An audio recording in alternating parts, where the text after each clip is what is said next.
Fala galera, aqui primeiro episódio do Inova Lab. A minha ideia aqui é tentar trazer algumas pessoas que trabalham ou não nesse mundo de inovação e tentar descobrir um pouquinho mais aí sobre elas fora do crachá, como que isso se conecta com a vida delas também, com a nossa vida, com o trabalho. E hoje eu tô aqui com o Rafael, eu vou pedir para ele se apresentar daqui a pouquinho. Mas antes, né, como esse vídeo aqui eu não tenho patrocinadores ainda, né, o patrocinador aqui sou eu. Eu tenho que falar do meu curso, né? Eu lancei um curso que vai dos fundamentos de inovação até você desenhar uma estratégia, passando por comportamento do cliente, entendimento do cenário de tecnologia, competição e ambiente regulatório para que você consiga desenhar uma estratégia aí e lucrar com o seu negócio mesmo em tempos de mudança constante aí. Então é isso, eu vou pedir para o Rafael se apresentar aqui. Bom dia, boa noite, boa tarde, não sei que hora você está vendo isso aí, eu sou o Rafael.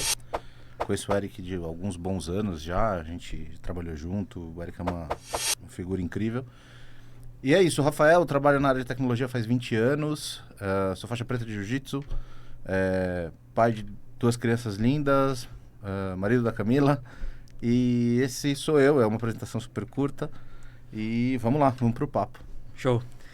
Rafa, assim, cara, eu queria primeiro, né, difícil começar falando sobre essa questão de como você lida, por exemplo, com a inovação, a sua opinião com a inovação, o que você faz exatamente no seu trabalho. Então a ideia é tentar conhecer também um pouquinho mais aí sobre a sua percepção, o que é, como que você definiria com inovação e um pouco da sua trajetória aí. Tá bom, hoje eu estou liderando um time de desenvolvimento de software, cloud computing, QA, banco de dados, todo o ecossistema de tecnologia. Hoje eu estou como líder de um time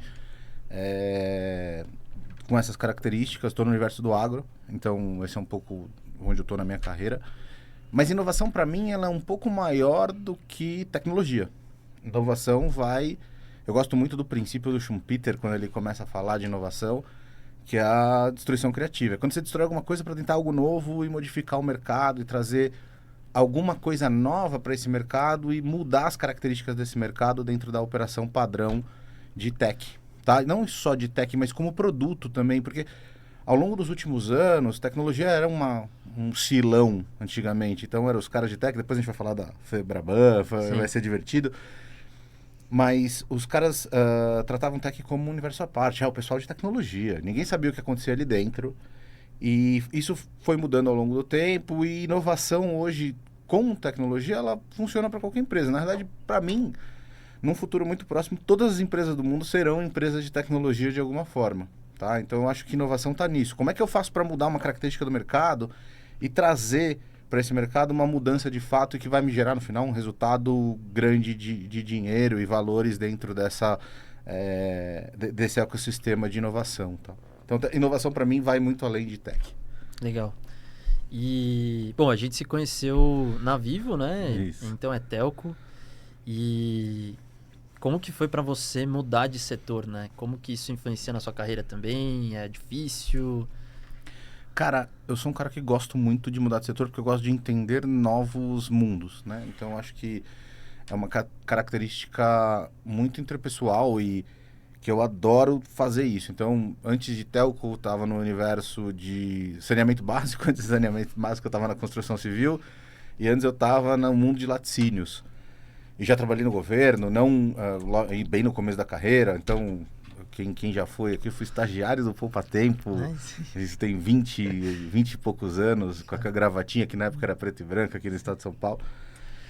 E eu adoro essa mudança, porque você tem uma visão mais ampla das dificuldades de inovação e tecnologia no geral em vários mundos. Então, hoje eu estou no agro e você percebe que o universo do agro tem características muito próprias, o universo de telco tinha outras características, o de saneamento. Então, e você vai aprendendo e lapidando sua visão profissional dentro dessa construção de aprendizado constante. Então, usar os novos mercados como ferramentas para o seu aprendizado e você trazer novas tecnologias. Quem é do mundo de tecnologia sabe que todo dia você tem que sentar, estudar, que eu brinco que é o método BC, bunda na cadeira e vamos lá, vamos estudar, vamos aprender coisa nova. Toda semana tem um lançamento, toda semana tem alguma coisa nova, você não pode ficar para trás e estar no mercado novo te obriga a isso. E você não acha que às vezes essa pressão para estar sempre atualizado faz com que a galera que trabalha necessariamente com inovação ou com tecnologia se sinta pressionado, uma pressão ali adicional para não ficar para trás? Porque a gente tem esse conhecimento, né? Quando a gente trabalha nesse mercado, a gente sabe que as coisas mudam muito rápido e uma coisa que hoje é certeza pode, de repente, se tornar algo obsoleto dali 6 meses, um ano, né? Então, você acha que tem essa pressão a mais ou não? Eu acho que tem a pressão, mas ela é natural de qualquer área, tá? Eu acho que você aprender coisas novas... Eu vou pegar uma área que todo mundo falava que não mudava, que era a área de fiscal.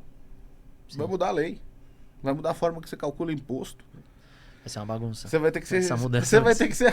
Mas você vai ter que se atualizar de Sim, novo. sim. Você tem que estar pronto para isso. Assim, a grande diferença é que a velocidade disso em tecnologia é gigante. Mas se você tem elementos, pilares muito bem construídos... E antes um pouco do podcast a gente estava conversando sobre isso. Tem pilares que não mudam nunca. Você sabe, Sim. você ter lógica... Eu vou pegar um exemplo super básico de... Se você tem lógica, você vai programar em Node, em Java, em C Sharp, em Sim. C++, no que você quiser.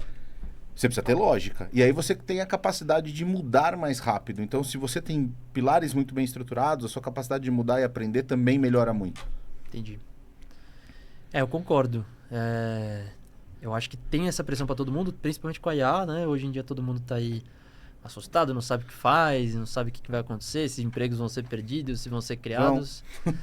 Vão. Mas muda, né? E a atuação das pessoas vai para algo que talvez seja mais humano, né? Eu imagino, né? Acho que tem um choque inicial, mas em algum momento isso vai começar a ter uma atuação mais humana. As pessoas vão começar a ter uma atuação aí com coisas mais específicas aí que a gente sabe fazer, né? Acho que exercer nossa criatividade e tudo mais. E, cara, a gente trabalhou ali com RPA, né? Mas eu acho que tem muita gente, talvez, que esteja vendo que não sabe muito bem o que é RPA ou automação. Show. Eu queria entender um pouquinho a sua visão. Muito louco isso, né? Quando a gente começou com RPA era uma coisa nova. Poucas pessoas no Brasil falavam de RPA. A gente implantou... O Eric, a gente estava no mesmo projeto e a gente implantou o maior projeto de RPA da América Latina, o quarto maior projeto de RPA do mundo. E RPA, ele é um gatilho. No meu ponto de vista, eu acho que eu tenho esse ponto de vista desde a época que a gente começou com isso lá atrás, tem 8 anos, 9 anos. Que o RPA, ele é uma ferramenta de médio prazo. Ele não serve para você usar um RPA para sempre. Ele tem uma curva. Então, eu tenho um problema, ele é um problema imediato, eu vou resolver ele no curto prazo, ele tem uma durabilidade média e depois eu tenho que solucionar ele tecnologicamente com uma efetividade maior. Eu até brinco que, é uma brincadeira de agora, que é igual o cara da Febraban. Não tem problema você dar a ferramenta para o seu usuário lá na ponta, desde que no futuro você tenha a condição de sustentar isso e operacionalizar isso de uma forma mais eficiente. Então, recurso é limitado. Regra básica de economia, os recursos, eles são finitos, né? Eu não tenho recurso infinito.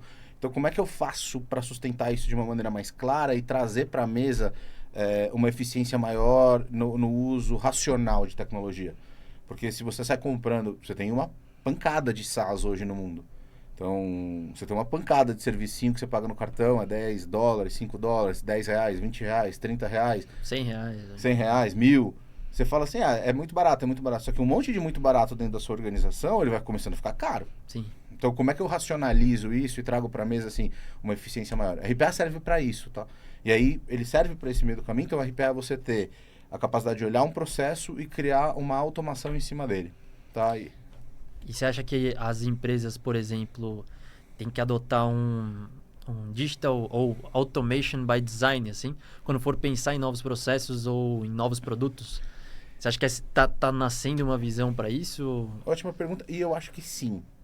Porque você racionaliza o custo da sua empresa de uma maneira muito clara. Então, quando você pensa em automação... E aí, eu vou extrapolar um pouco o conceito de automação saindo de RPA largamente. Sim. Então, quando você fala de automação, você está falando assim, eu vou criar uma API para consumir um serviço de tal lugar e não vai ter alguém fazendo isso. Eu vou consumir um dado, vou criar um sistema que vai facilitar a minha forma de comunicação, o jeito que eu emito pedido, ou o jeito que eu vendo para o meu cliente, ou como eu faço uma nota fiscal. E necessariamente isso não é RPA, isso é automação, isso é digitalização, é transformação dentro das necessidades que você tem e isso minimiza um exagero de recursos. Quando você pensa desse modo, ele vai reduzir a necessidade que você tem de contrata mais, ou compra mais serviço, ou compra mais, ou faz BPO. Isso tem uma ferramenta que vai fazendo que você racionalize os seus recursos e você tenha mais dinheiro para investir em inovação, de verdade. Porque muitas vezes a gente fala assim, estou investindo em inovação. Na verdade, você está investindo em processo que você fez muito mal feito lá atrás, e você fala assim, é inovação. Não, não é inovação. É raro, mas acontece muito. É raro, mas acontece muito. Então o cara fala, o time fala, não, estamos inovando aqui, não estamos inovando. Você só faziam isso aqui muito mal, você tinha um processo muito mal desenhado, e agora você está suprindo esse processo mal desenhado com tecnologia, tentando resolver o problema. Então, fazer isso, pensar em automação, pensar em digitalização, logo na entrada da sua organização, de novas áreas, ou de novos clientes, ou novos produtos, vai facilitar isso. Legal. E como que isso está sendo hoje, assim? Não sei se você pode trazer algum caso do agro, ou o que você acha que está impactando, tecnologia, está evoluindo no agro e que pode ser... Cara, eu gosto de dividir o agro em dois grandes mundos, tá? Você tem o agro que a gente chama de agricultura de precisão, tá? Que está 25 milhões de anos-luz da frente do que a gente entende. O agro fala de direção autônoma faz no mínimo 10 anos, tá? Então, o que a gente está vendo hoje no Uber, o agro já faz isso há muito tempo. Tem solução do agro hoje, para você ter uma ideia. Você tem uma máquina que você pega um trator antigo ou uma colheitadeira antiga, você pluga o equipamento e ele faz aquela colheitadeira ser autônoma. Caramba. Legal isso. É tecnologia, assim, eu não sabia. os caras têm umas tecnologias, quando você fala de agricultura, e aí é agricultura no campo, né? Então, você fala tecnologia no campo. Você tem agricultura de precisão quando você fala de clima, quando você fala de reconhecimento de praga, quando você fala de tratamento de solo, indicação de fertilizante, tudo isso são ferramentas de agricultura de precisão, e isso o agro está milhões de anos na frente, que a gente chama de dentro da porteira, tá?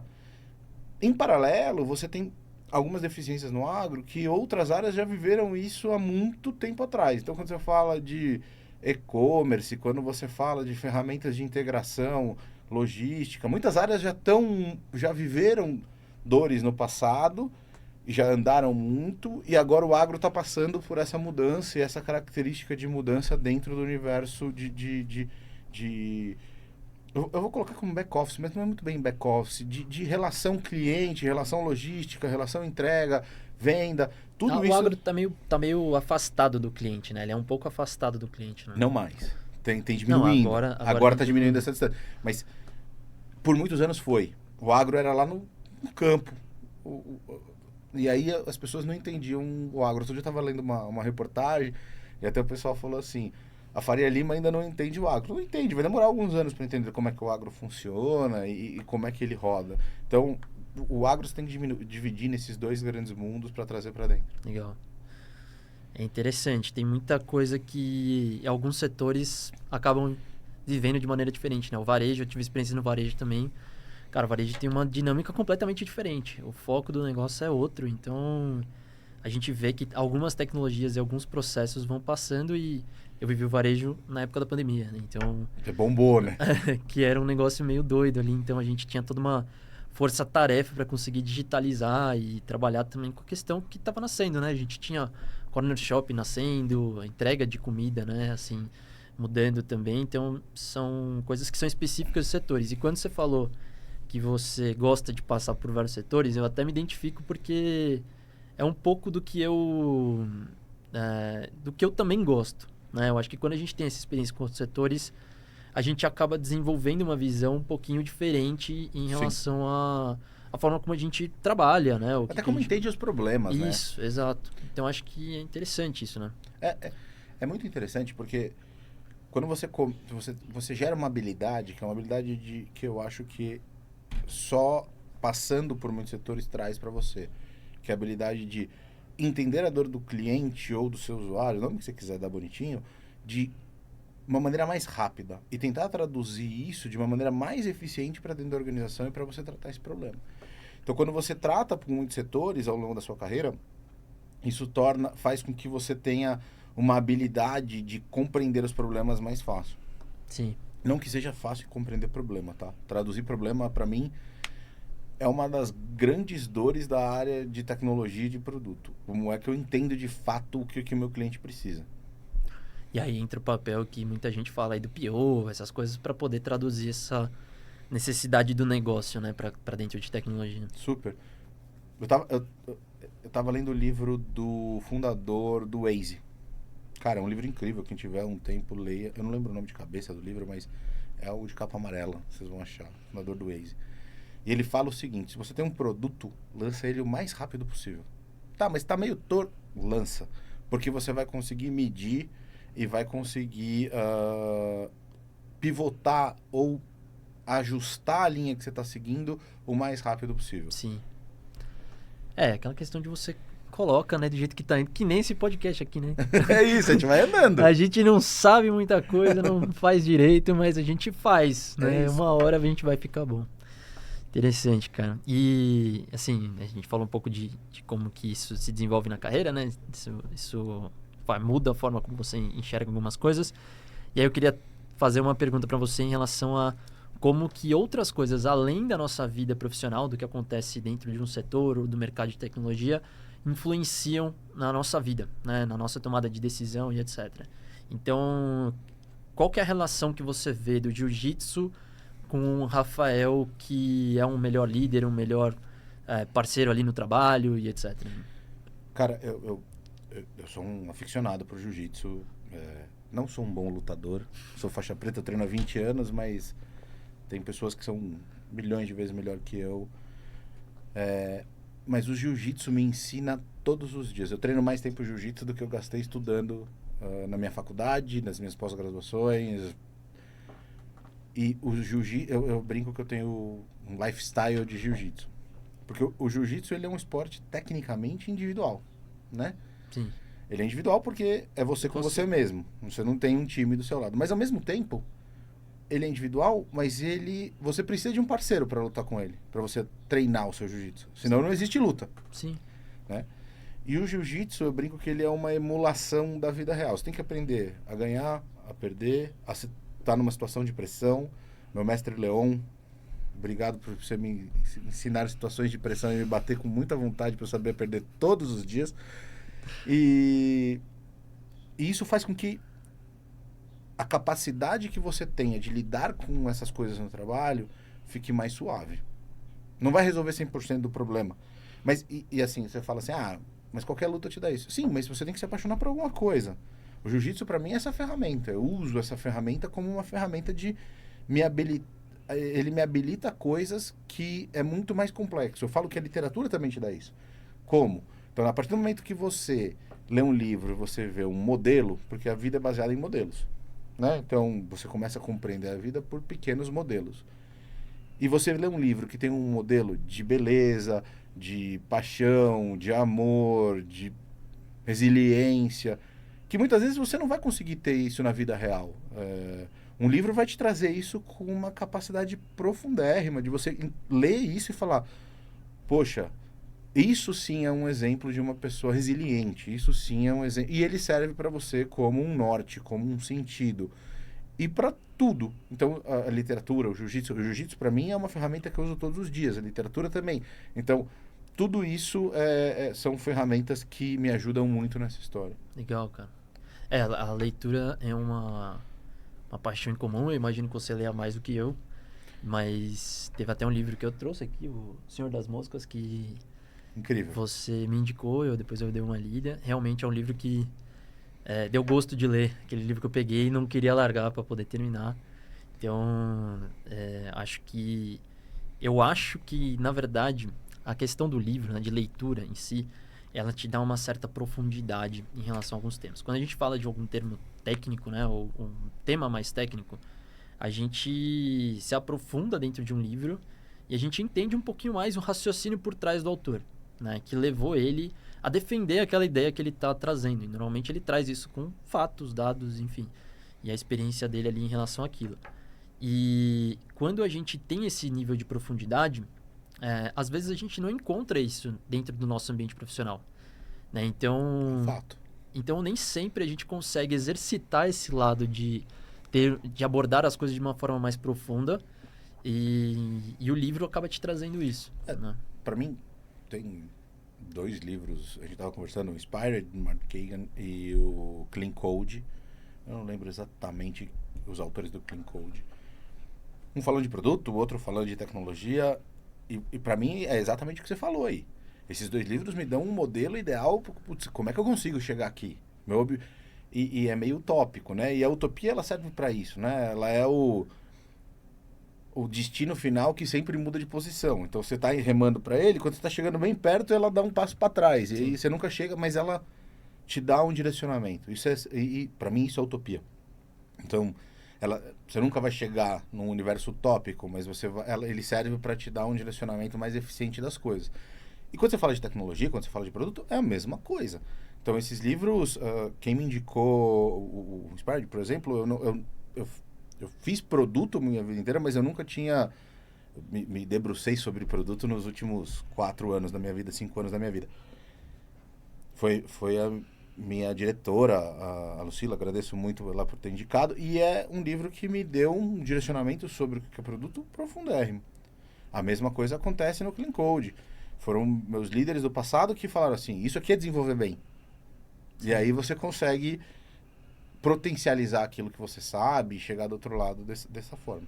Você tenta arrumar formas no seu dia a dia de conseguir implementar um pouco da sua experiência, né? Exato. E do que você leu e etc, para poder fazer. E até saber onde você tá errando. Sim, dá uma certa ajuda, né, a você refletir um pouquinho mais. E uma das melhores coisas para você aprender é você saber que você erra. Então, eu tenho uma frase que eu brinco que eu inventei ela, mas alguém falou antes de mim com certeza, que... Provavelmente. Eu sempre tenho essa teoria. Sim. Tudo que você acha que você criou, não, você não criou. Alguém já fez, alguém já fez, falou, seu cérebro só tá achando que é Sim. seu. Mas que o seu inimigo, e aí trate inimigo não como uma guerra, mas a pessoa que te critica, ou é a pessoa que vai mais te ajudar a evoluir.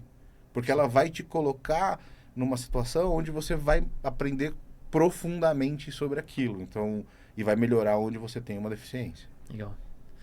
Cara, e essa visão de longo prazo, né? A gente estava falando um pouquinho disso.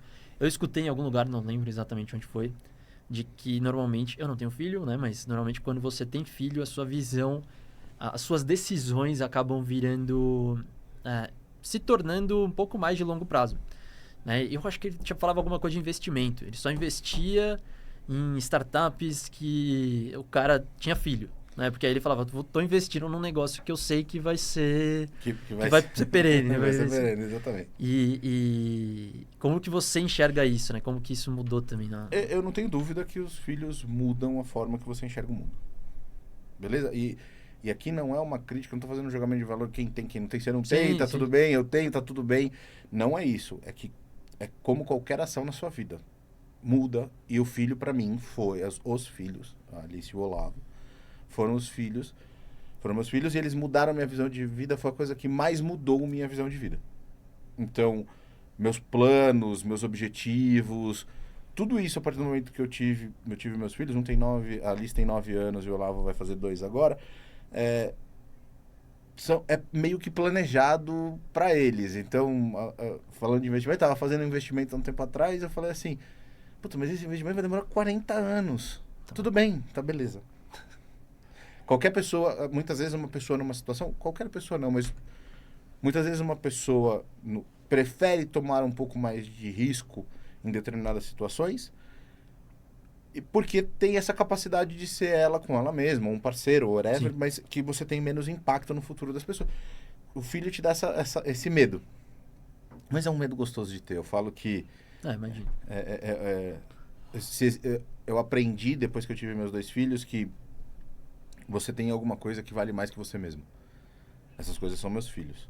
Então, essa ruptura dentro da minha vida, por exemplo, é uma ruptura muito drástica de entender, sair do individualismo e daquilo que você vive para uma coisa mais profunda que vai além da sua própria vida. Então, ter filho tem muito disso, sabe?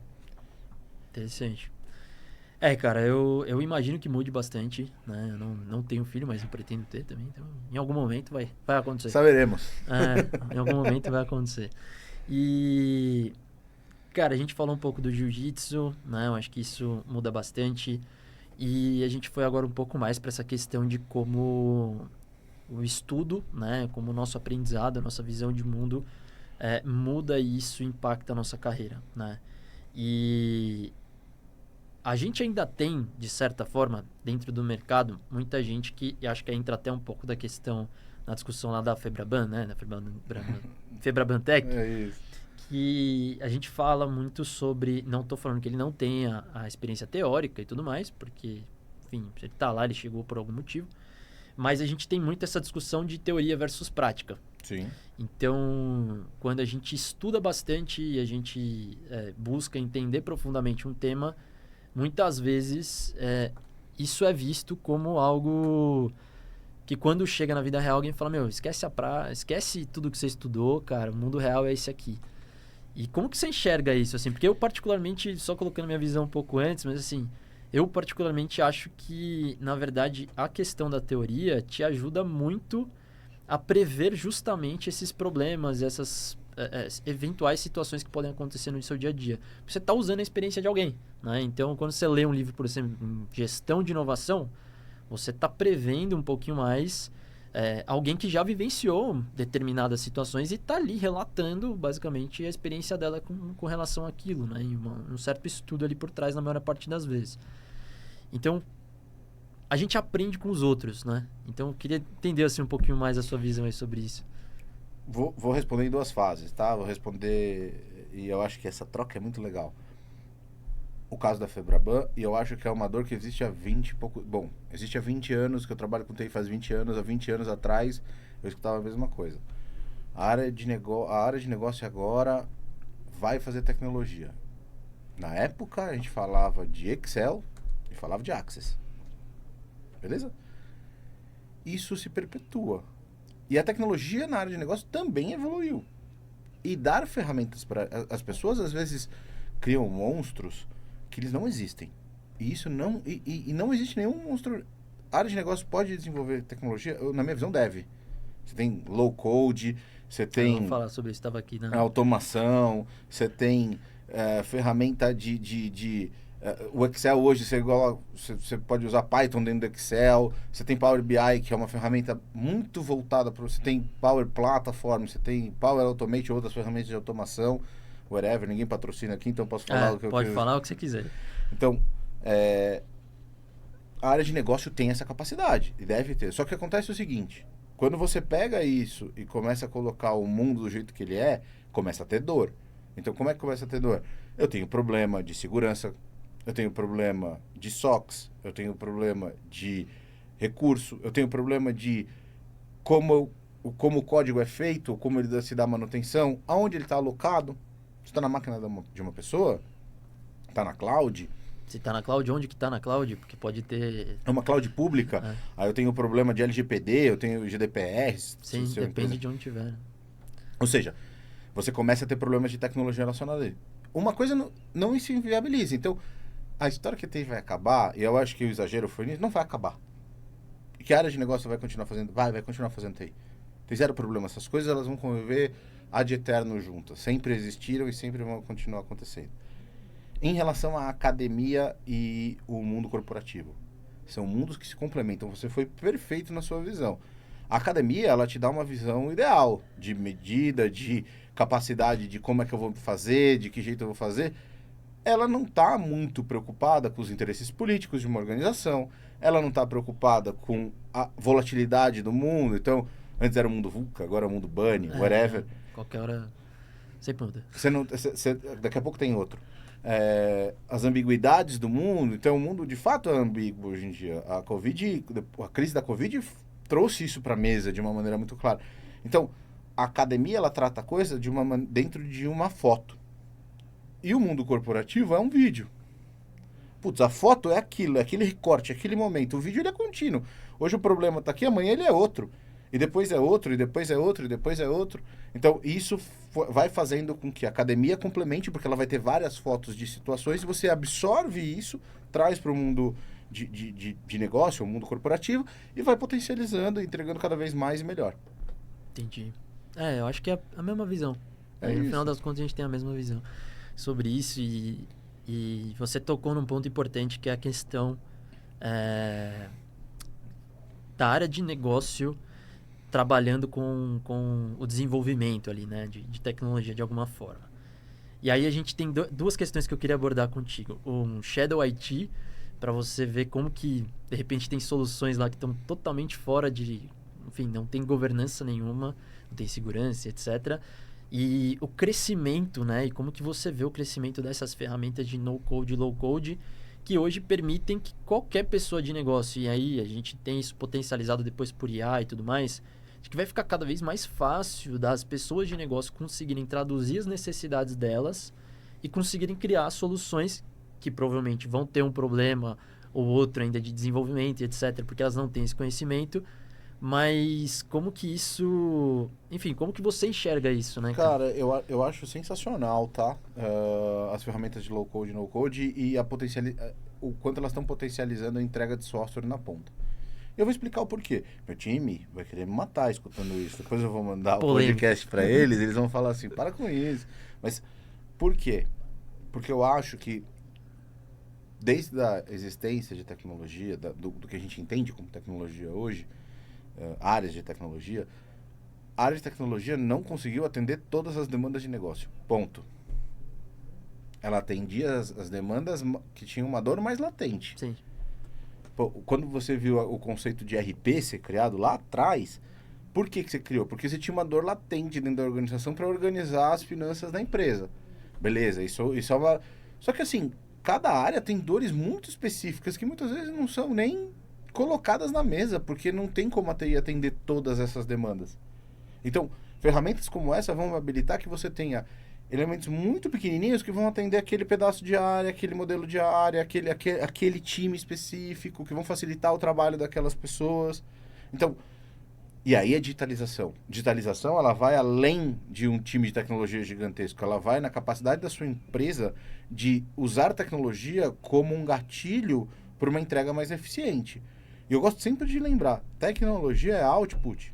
Ou seja, ela é uma ferramenta, mas ela não é um outcome, ela não é a mudança no negócio, ela está no meio. Então, as pessoas confundem, a tecnologia vai mudar a minha empresa. Não. Se a sua estratégia está ruim, a tecnologia não vai mudar uma estratégia ruim. Ela vai fazer com que você melhore. E eu acho que as áreas de negócio têm que ter essa capacidade de navegar, e eu acho que é importante que isso melhore cada vez mais. E como que você enxerga o papel da TI fazendo isso? A TI puxando esse, vamos dizer assim, esse desenvolvimento das pessoas que estão dentro do negócio para que elas façam coisas mais... Você viveu isso comigo. A gente criou um negócio na época que chamava Co-híbrido.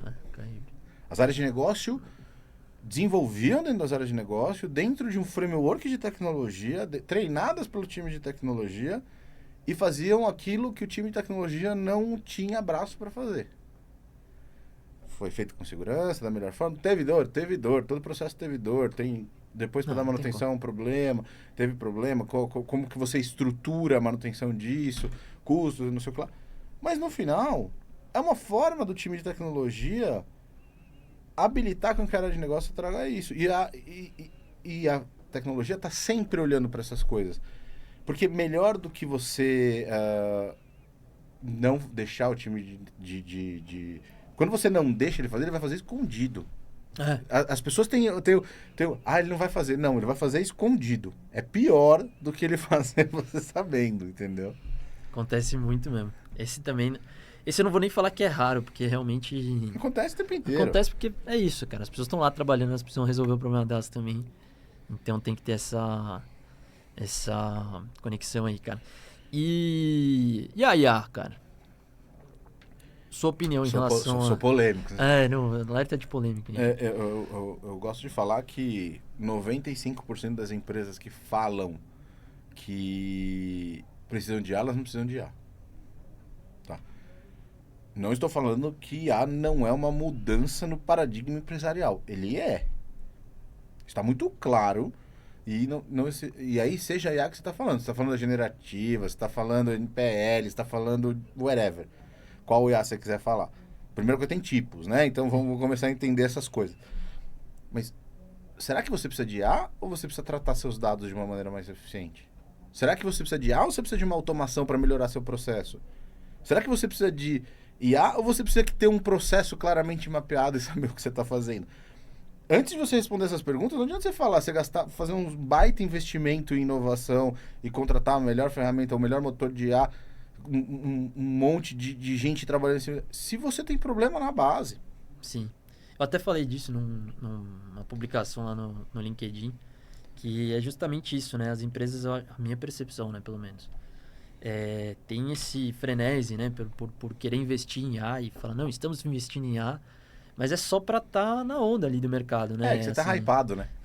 porque muitas vezes o problema da organização é outro. E aí entra um papel importante que é justamente que eu estou tentando democratizar um pouquinho mais e tentar espalhar um pouquinho mais esse conceito, que é justamente a inovação com a estratégia. Porque a inovação atuando como um facilitador para a criação de uma estratégia e de um futuro para a organização. Porque, enfim, eu vejo a inovação como a ideação, a criação e a disseminação de alguma coisa nova.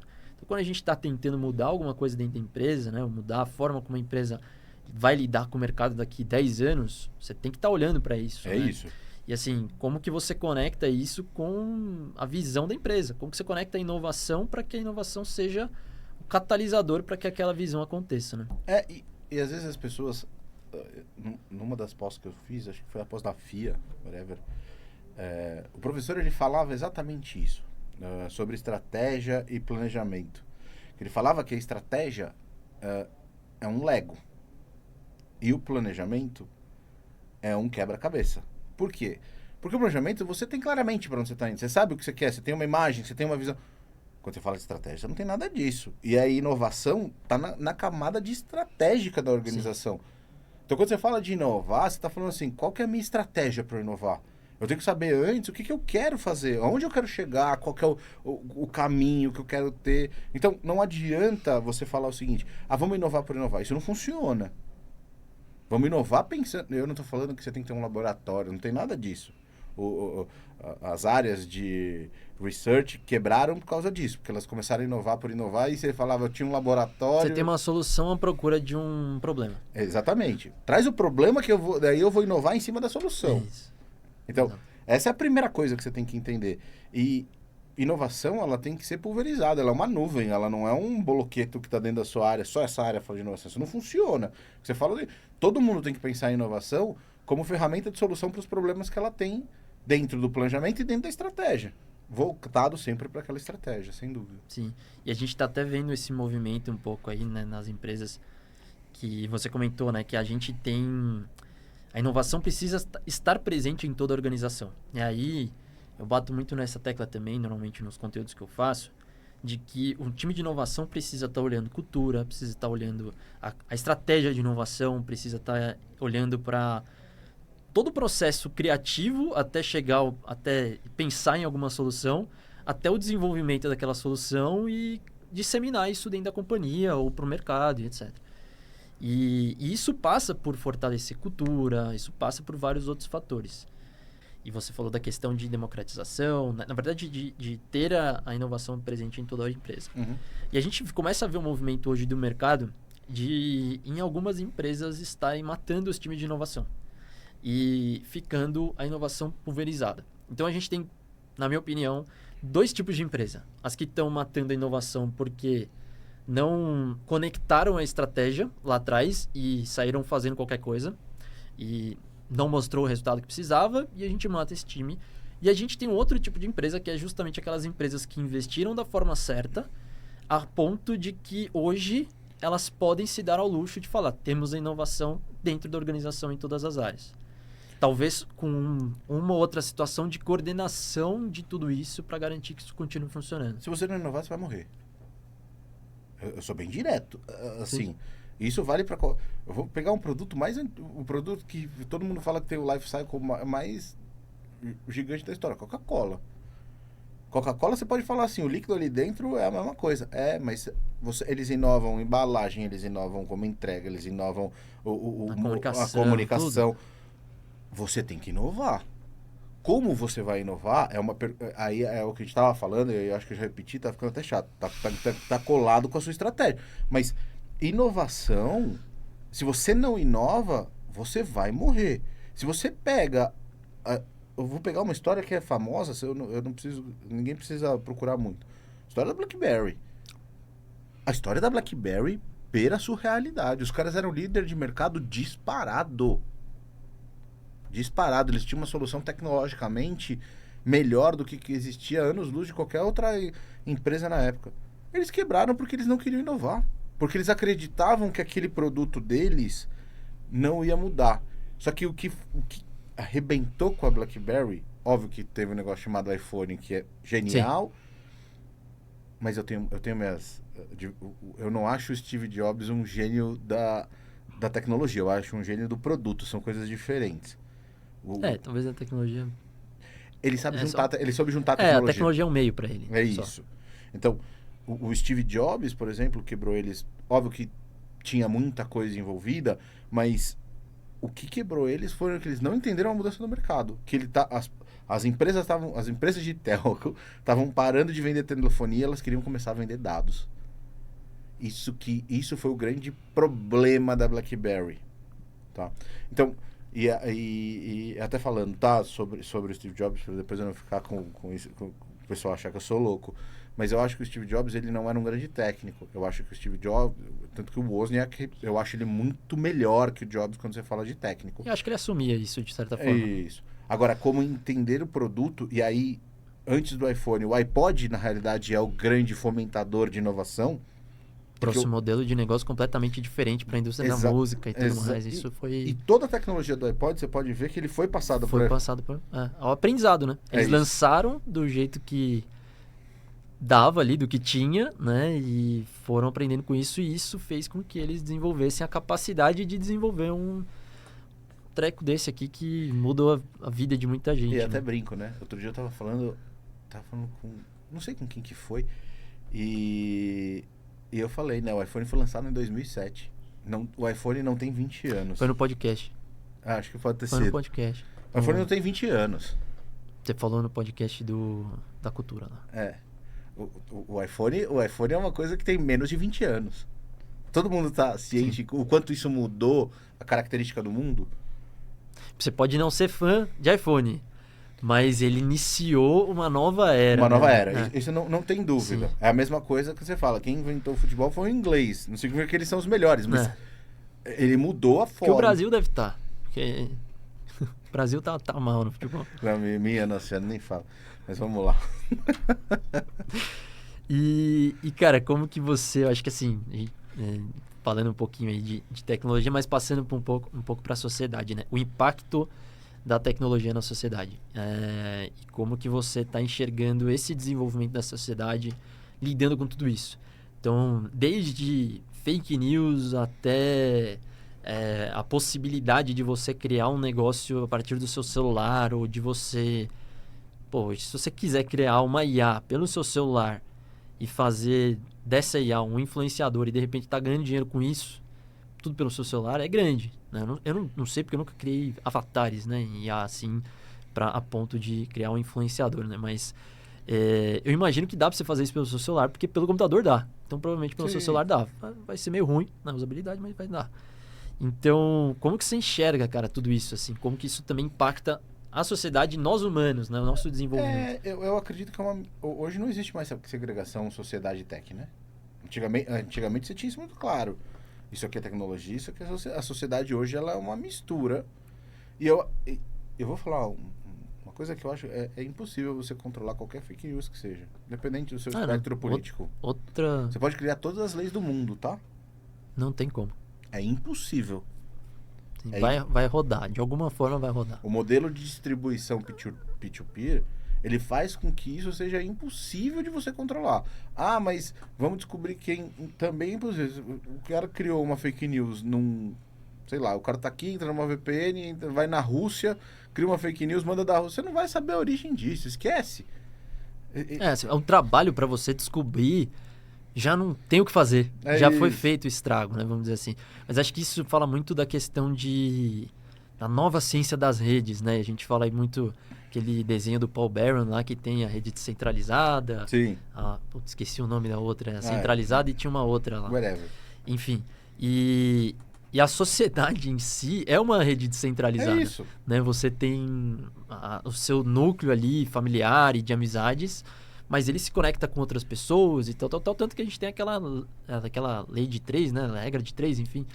6, né? É que eu acho que já caiu. Até 6 níveis você encontra qualquer pessoa do mundo. Então isso é difícil de controlar mesmo, né? Não tem como. Mas assim, questão comportamental, como que você enxerga assim, novas tendências, coisas que provavelmente devem mudar na sociedade? É difícil você dar uma visão de longuíssimo prazo com tecnologia, porque eu não sei do que vai acontecer daqui a pouco. Sim. Tá? Mas tem coisas que são meio óbvias e você não precisa ser um gênio, não estou sendo nenhum inovador aqui. Você sabe, por exemplo, que o mercado de trabalho vai ter um sofrimento drástico. E não por falta de emprego. Eu acho que isso é pior ainda, tá? Hoje, vou pegar um exemplo, tá? Hoje, para você ser um desenvolvedor, você tem que ter um mínimo de investimento. Um desenvolvedor que... Eu vou colocar um desenvolvedor que tem a capacidade de entregar um resultado sério. 1 ano de estudo, no mínimo. Tá? Sim, estudo mesmo. Estudo mesmo. Não Sentar na cadeira e moer de estudar. Para ser um bom desenvolvedor. Eu não estou falando que não tem oportunidade para a pessoa que está começando. Tem, eu já escrevi sobre isso. Tem muito espaço, tem muita vaga. Ok, mas para você ser uma pessoa que tem um começo, meio e fim muito claro no trabalho, você vai demorar 1 ano para estar formado, para começar a andar sozinho, com as próprias pernas, sem um suporte. E você tem que ter uma base, lógico, matemática, que eu vejo pouco hoje na estrutura educacional mundial, tá? Não vou nem falar do Brasil. Óbvio que você pega alguns lugares da Coreia do Sul, você pega alguns lugares da Europa. Japão, talvez. Japão. Essa galera vai ter uma base maior e vai ter mais espaço de mercado. Mas falta uma base educacional de formação mesmo e eu sinto que isso vai afetar a sociedade, tá? Vou pegar um exemplo que para mim, nos próximos 10 anos, direção autônoma nas ruas vai ser a coisa comum. Então, se você olhar, eu acho que é na Califórnia, eu estava lendo uma notícia essa semana, tem um grupo de táxis que é 100% autônomos. Eles já rodaram 32 milhões de quilômetros com nenhum acidente grave. Cara, eu conversei numa plataforma chamada Lunch Club e você faz conexão com outras pessoas, normalmente no mercado de produto, tech, inovação, enfim. Uhum. E você faz isso com uma galera do mundo inteiro. Eu usava até isso daí como uma estratégia para treinar meu inglês. Manter sempre a conversação, né? Sempre ali em desenvolvimento. E eu conversei com um dos primeiros funcionários da Zoox, que foi comprada pela Amazon, se não me engano, por 2 bilhões de dólares. Alguma coisa assim. E eles estavam trabalhando justamente num veículo autônomo, só que completamente autônomo. E aí entra um outro ponto interessante, que assim... a gente discutiu lá no começo sobre automação by design, né? Basicamente, quando a gente for fazer alguma coisa. Agora, quando você faz um carro em que ele é by design totalmente feito para ser autônomo, você não precisa de retrovisor, você não precisa de nada. Então, isso exige mudanças na legislação para que isso aconteça. Então, é incrível, assim, como a gente tá vendo só uma parte, né? Eu imagino realmente que daqui 10 anos... Não sei se em São Paulo vai... Talvez São Paulo aconteça mais rápido do que em outros lugares. Francisco. Mas assim... É difícil disso vir pro Brasil também tão rápido, a não ser através das plataformas tipo Uber, etc., que conseguem viabilizar esse investimento em massa, né? Trazer esses... É que eu acho que você tem gatilhos, né? Eu sempre falo que tecnologia existe aquele desenho, eu não lembro, aquele gráfico que é a curva de adoção de tecnologia. Jeffrey Moore? Eu acho que é do Jeffrey Moore. Não sei se é do Moore. Mas, Crossing the Chasm.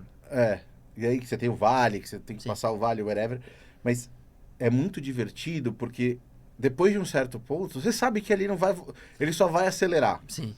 E as pessoas vão ter que aceitar. Não tem o que fazer depois de um certo ponto. A tecnologia ela está implantada. É a mesma coisa que você fala do celular, que uma pessoa hoje que não tenha eu não vou falar nem um smartphone, que não tenha um celular. Sim. Eu acho que até... tentando ser breve aqui, mas assim... Quando a gente vê nessa questão de tendência, né? E até uma das coisas que eu menciono lá no curso... É justamente... Por exemplo, se você analisa o Gartner, né? O Hype Cycle lá... Você entende que as tecnologias que estão em hype hoje... Elas provavelmente estão pagando bem... Tem o mercado e etc. Tem uma atenção e tem um investimento em cima daquilo. Depois disso deve cair. Normalmente natural vai acontecer. Só que assim, aquilo ali é o futuro. Basicamente assim, se você vê, por exemplo, uma tecnologia por exemplo, como computação quântica, que hoje não está no hype, né? Mas em algum momento, quando... Porque ela é muito cara ainda. É muito caro, mas em algum momento vai ter uma divisão nisso. Eu só quero colocar um ponto, ou ela morre. Ela morre? Não, existem casos que ou ela morre ou ela acelera. Multiverso, pra mim, é o exemplo claro disso. O Mark Zuckerberg fez um investimento maluco em multiverso e parou. Essa questão do metaverso eu acho que tem, cara, talvez... Multiverso é o metaverso. Multiverso. Confundi a Marvel com... Eu tava achando que o Homem-Aranha vai aparecer aqui. Não, o metaverso. Não, mas é exatamente isso. Ele fez esse investimento, foi uma aposta muito grande de que isso seria o hype, mas é aquela questão que, para que isso se desenvolva, né, e aí entra as habilidades de foresight ali, talvez ele tenha errado um pouco, mas assim, para que isso aconteça, outras coisas têm que se desenvolver. Sim. Então, por que isso não tem adoção? Porque não é fácil você hoje ter um óculos, por exemplo, que vai te colocar nisso. Não é barato, você não tem ampla distribuição disso. Essa tecnologia ainda não emergiu para ser algo confortável para a pessoa usar e tudo mais. Então, no momento que isso acontecer, provavelmente ele vai estar um pouco na frente, porque ele aprendeu. Mas a vantagem competitiva dele para uma startup que está começando há 3 meses é muito pequena. Não, é a mesma coisa, né? Imagina a pessoa que comprou há 6 anos atrás uma TV 3D. Sim. Tá com... Assim, provavelmente já quebrou, né? Exatamente. Ela já não usa, mas para isso comprou uma nova aí, provavelmente. Exatamente. E aí, óbvio que tecnologia tem uma questão de adequação. Há uns 20 anos... Não, 20 não, mas uns 15 anos atrás, eu estava estudando um negócio que um pesquisador, ele falava basicamente o seguinte: mais do que muita tecnologia, é importante a adaptabilidade dessa tecnologia à sociedade e como a sociedade vê. Então, por exemplo, na época ele estava discutindo, então isso deve ter uns 10 anos mesmo, por que ainda os streamings não funcionavam? Porque as pessoas não achavam cômodo o suficiente, achava lento, achava que demorava para carregar o vídeo na época. E foi muito engraçado, porque isso fez com que as pessoas acreditassem que o streaming talvez não vingasse. Só que depois que você teve um ajuste tecnológico, ele rampou. E aí foi embora. Sim. Então, tem muito como a sociedade entende aquela tecnologia e como é que ela vai ser usada de uma maneira mais eficiente. E aí eu entro de novo, né? Que o papel do time de inovação é justamente pensar no que precisa também acontecer para que aquele cenário futuro aconteça. Quando você está pensando em inovações aí mais disruptivas, algo que seja um pouco mais de longo prazo. Porque, vou dar um exemplo de que o cara é polêmico, enfim, tem gente que gosta, tem gente que não gosta. Acho que você também não é um grande fã dele. Mas o Elon Musk, ele fez a questão... Eu sou fãzão dele. Da Tesla. Acho doido. Ele é meio doido, mas assim...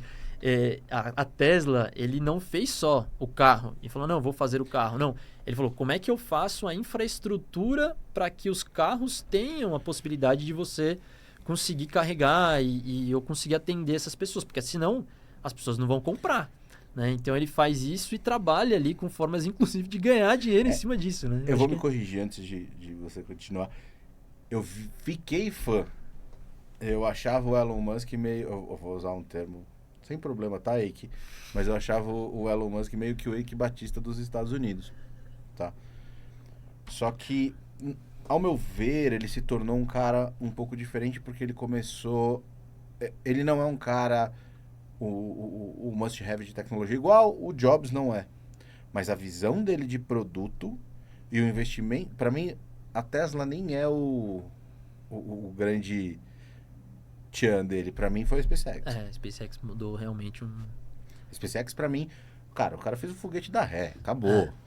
Não ele pessoalmente, mas ele investiu o suficiente pro foguete da ré. O quanto que isso impacta no custo, né, de um foguete. Né? Quanto que custa um foguete? Pô, custa pra caramba. Você solta o negócio, ele não volta, um abraço. É dinheiro que você jogou pro espaço. É isso. Né? Agora, quando você faz esse dinheiro voltar pra você, você reaproveita isso, é absurdo. Daí eu acabei ficando bastante fã dele. Só acho ele um cara instável. Ele é, assim... talvez não entre aqui, porque ele provavelmente tá vendo esse podcast. Sem dúvida.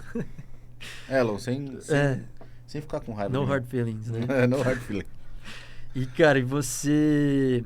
Assim, pra tentar fechar também, né? Algumas perguntas aqui mais... que eu acho que seria legal fechar com algumas perguntas aqui, né? Então... qual que é a decisão mais importante que você tomou na sua vida, cara? Sim, Saímos do Elon Musk para a decisão Decidi mais ter importante filho. do Rafael. A gente falou disso, mas decidi ter filho. Foi a mais importante. Foi a mais importante. Porque hoje isso é uma decisão. É entre duas pessoas. Tá? E a mais importante porque foi a que mais mudou a minha vida. Então eu acho que pra mim essa é a decisão mais importante da minha vida. E talvez seja uma das poucas coisas na vida que não vai mudar muito. Sim. Provavelmente nenhuma outra decisão vai ganhar dessa. Só de ser vô. Mas aí não é nem isso, sua. mas não é nem minha. E, cara, a gente falou um pouco de carreira, né? Falando um pouco aí de como as pessoas estão preocupadas com o avanço da IA e tudo mais. Se você pudesse dar um conselho de carreira para alguém, né? Estude todos os dias da sua vida. Todos os dias. E estudar vai muito além de você estudar o técnico. Cara, eu estudo técnico, estudo filosofia, estudo política, estudo... porque isso te dá uma base maior para tomar decisão. Se você puder... E estudar hoje não é igual antigamente, que você tinha que comprar o livro. Cara, você tem estudo em qualquer lugar o tempo inteiro. Eu não sei falar inglês. Cara, faz um curso... Duolingo. Fiz um vídeo disso aí. Vai achar no canal. Vai no Duolingo, vai no YouTube. Tem formação do Duolingo ponto a ponta. Tem formação no YouTube do básico até o avançado. Putz, eu não sei lá, função... Vou estudar função, regra gramatical, vou lá. Não. E outra, não tenha medo do estudo. Vai parecer difícil para dedéu. E tem coisas que eu não sei, tá? E essa é a dica 2. Já aproveite. Assuma aquilo que você não sabe. Porque não saber é um ato que já é o primeiro passo para você aprender algo mais. Sim. Eu acho que, na verdade, e aí até indo pro ponto de tecnologia, assim, vida profissional normalmente, né? Tem aquela esfera das coisas que a gente sabe, as coisas que a gente sabe que a gente não sabe, e tem as coisas que a gente não sabe que a gente não sabe. E quanto mais você estuda, e aí pode ser temas variados, né? Você não precisa estar estudando só uma questão técnica, como você falou. Mas a partir do momento que você começa a estudar mais, você começa a ver que tem outras coisas que você não sabe. Aí você tem a consciência disso, a partir disso você consegue crescer, né? Legal. E... Cara, deixa eu ver aqui se tem mais alguma coisa. Tem alguma coisa que eu esqueci, cara, de perguntar pra você? Não. O que você acha que vale a pena falar? Não, acho que é isso. Acho que foi um papo legal. Legal. Pra uma primeira, né? Pode ser que seja mesmo. Acho que foi bom pra caramba. Foi fluido, né? Foi. Fiquei um pouco nervoso aqui, mas tá mas agora já tá relaxado. Agora já foi. E onde que as pessoas podem te achar aí, Rafa? Cara, me procurei no LinkedIn. Tava até brincando com o Eric antes. Minha vida é o LinkedIn, assim, mais pública. Ela tá no LinkedIn. Então, Rafael Bosqueiro, Rafael com PH, Bosqueiro com CHIERO. Eu escrevo algumas coisas. Eu não tenho uma frequência tão clara, mas eu gosto de escrever um pouco sobre tecnologia, sobre inovação. Então, fiquem à vontade lá de seguir e vocês estão em casa. Boa. Eu também tô lá no LinkedIn, né? Costumo fazer postagens ali entre segunda e terça-feira. De vez em quando eu solto uma outra. Amanhã provavelmente eu vou soltar uma falando desse episódio aqui do podcast. E essa vida de criador de conteúdo é difícil, né? Exige um pouco de disciplina, muito aprendizado, né? Mas vale a pena. No final das contas, vale a pena. Eu tenho certeza que você vai arrebentar nesse mundo. Boa. E se você está assistindo esse vídeo aí e gostou, já sabe, dá aquela curtida no vídeo, se inscreve no canal. Eu vou deixar o link para muitas coisas que a gente conversou aqui, de livros, do curso, inclusive, que eu fiz. Vou deixar tudo isso aqui na descrição do vídeo. E é isso, gente. Valeu!